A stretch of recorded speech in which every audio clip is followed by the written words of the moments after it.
sing it, we will.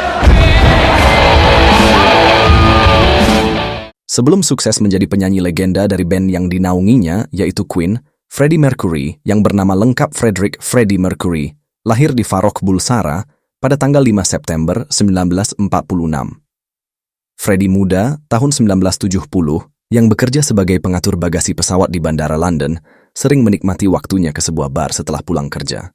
Di sana dia melihat penampilan sebuah band dengan 3 personil. 2 di antaranya adalah Brian May sebagai gitaris dan Roger Taylor sebagai drummer. Di sini juga Freddie bertemu dengan Mary Austin yang kelak menjadi wanita yang sangat dia cintai. Freddie mendatangi Brian dan Roger untuk mengapresiasi penampilan mereka di dalam tadi. Dan sebuah keberuntungan ternyata vokalis band mereka sudah mengundurkan diri, sehingga Freddie menawarkan diri untuk menggantikannya. I know what I'm doing. Freddie akhirnya diajak untuk latihan dan melakukan perform pertama mereka di bar itu. Dan juga bersamaan dengan John yang baru bergabung dengan mereka sebagai pemain bass. Ternyata penampilan Freddie sangat memukau penonton. Meskipun awalnya mendapat ejekan karena tampang Freddie yang agak aneh. Sejak saat itu, Freddie, Brian, Roger, dan John menghiasi bar-bar dan kampus-kampus di wilayah Glasgow Selatan.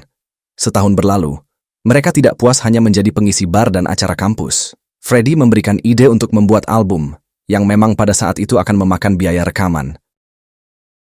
Walhasil, mobil van Roger menjadi modal awal mereka untuk mendapatkan dana membuat album.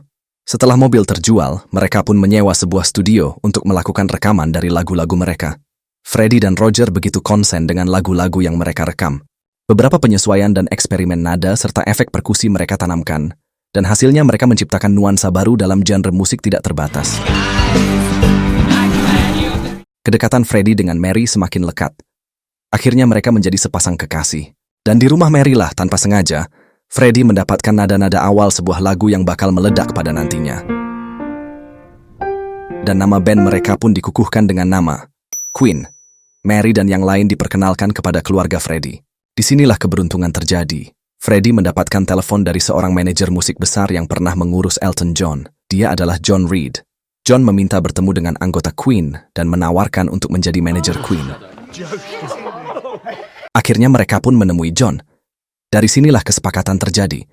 Dan John dikukuhkan untuk menjadi manajer Queen secara eksklusif.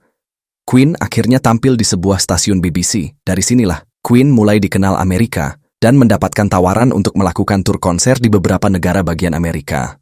Dalam tur konser membawa mereka pada seorang produser besar, yaitu Ray Foster. Disinilah Ray memberikan fasilitas dan dananya untuk membiayai rekaman album lanjutan dari Queen. Ray juga memberikan sebuah fasilitas in-house agar Queen bisa segera menciptakan lagu-lagu mereka dan memproduksinya. Salah satu lagu yang ditelurkan pada masa pembuatan album ini adalah Love of My Life, sebuah lagu yang didedikasi Freddie untuk Mary. Hal itu membuat Paul, sang asisten John, menjadi cemburu. Entah bagaimana mulanya, Paul memadu kasih dengan Freddie. Sebuah penyimpangan yang sebenarnya sangat disayangkan dan akar dari penderitaan Freddie.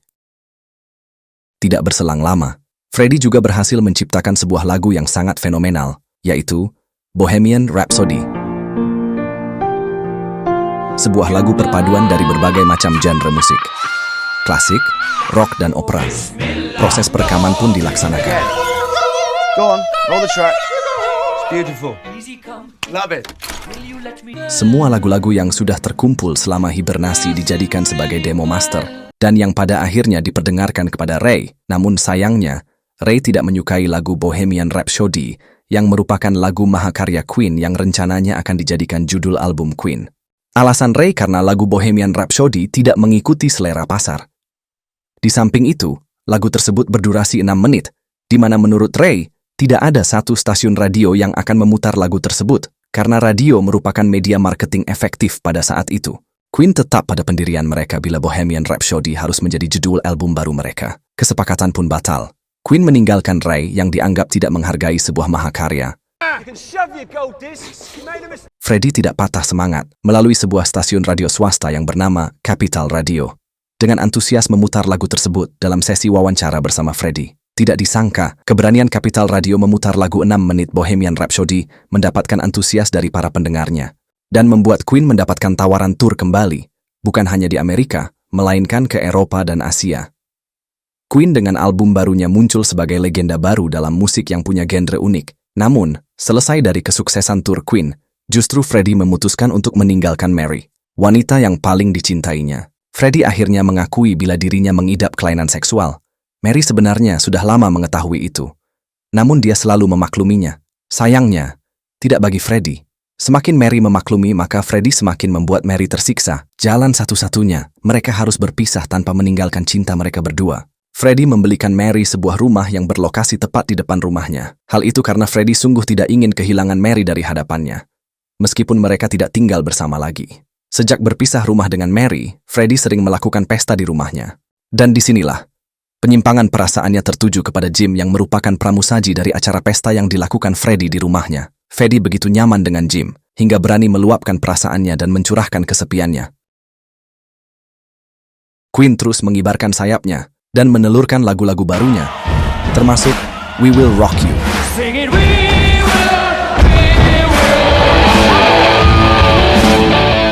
Namun sayangnya, sifat culas dan serakah dari Paul mampu mendoktrin John, hingga John tertarik dengan tawaran yang diajukan CBS Records agar Freddie bisa bersolo karir untuk CBS Records yang menawarkan bayaran tinggi. Freddie yang mendengar itu menjadi murka dengan John dan memecat John Reid sebagai manajer Queen. Sementara Paul cuci tangan akan kejadian itu. Pemecatan John sangat dipertanyakan oleh personil lainnya. Freddie dianggap otoriter karena mengambil keputusan sendiri tanpa diskusi dengan tim. Keributan terjadi di antara mereka. Namun kali ini Brian menjadi penengah dan mengalah. Sejak saat itu, Queen kehilangan nyawa dalam ciri musiknya. Entah karena bisikan Paul yang menyiapkan Queen untuk solo karir, atau memang Freddie mulai lelah dengan ciri Queen. Entahlah.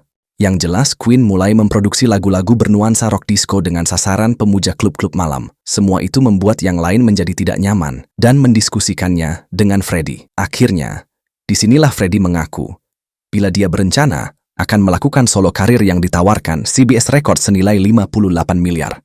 Dan sejak saat itu, tanpa Freddie, Queen vakum dan terpecah. Freddie mulai konsentrasi membuat lagu-lagu solonya sekitar tahun 1984. Freddie begitu sangat sibuk dengan debut solo karirnya, sehingga kesehatannya mulai terganggu. Segala komunikasi pihak luar dipegang langsung oleh Paul. Mulai dari Miami hingga Mary, semua menanyakan tentang Freddie. Namun tidak satu pun informasi itu sampai pada Freddie. Freddie dilarutkan pada orang-orang baru yang hanya memikirkan keuntungan dari nama besarnya. Hingga akhirnya, Mary yang khawatir dengan Freddie, mendatangi rumah Freddie dan menanyakan kondisi Freddie. Dari Mary pula, Freddie mendapatkan info tentang konser Live Aid, yang merupakan konser besar yang diselenggarakan untuk dana amal korban kelaparan di Afrika. Freddie sebenarnya menginginkan Mary untuk kembali tinggal bersamanya, namun hal itu tidak mungkin. Sebab, Mary kini sedang hamil, hasil dari hubungan dengan pacar barunya, dan hal yang tidak mungkin bila Freddie memberikannya anak. Sebelum pergi, Mary menganjurkan Freddie untuk kembali ke pangkuan Queen, ke pangkuan orang-orang yang sudah seperti saudara dan keluarga bagi Freddie, yang tidak memanfaatkan Freddie karena mereka besar bersama. Perkataan Mary membuat Freddie sadar, dan saat itu juga, Freddie memecat Paul. Namun Paul mengancam bila dia dipecat, maka Paul akan menyebar luaskan aib Freddie. Freddie yang sudah kehilangan arah justru tidak peduli. Freddie kembali menemui Miami untuk mengumpulkan anggota Queen. Di sini sempat terjadi perang mental di antara mereka. Akhirnya mereka kembali bersatu. Freddie meminta Miami untuk berusaha agar Queen tampil di konser Live Aid.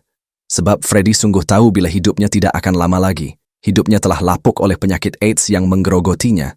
Hal itu disampaikan Freddie kepada personil lain pada saat mereka latihan mempersiapkan konser Live Aid.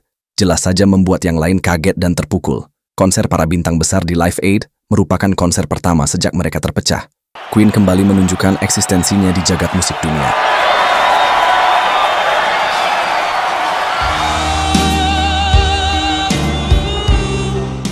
Namun sayangnya, konser itu merupakan konser terbesar dan terakhir yang bisa Freddie berikan.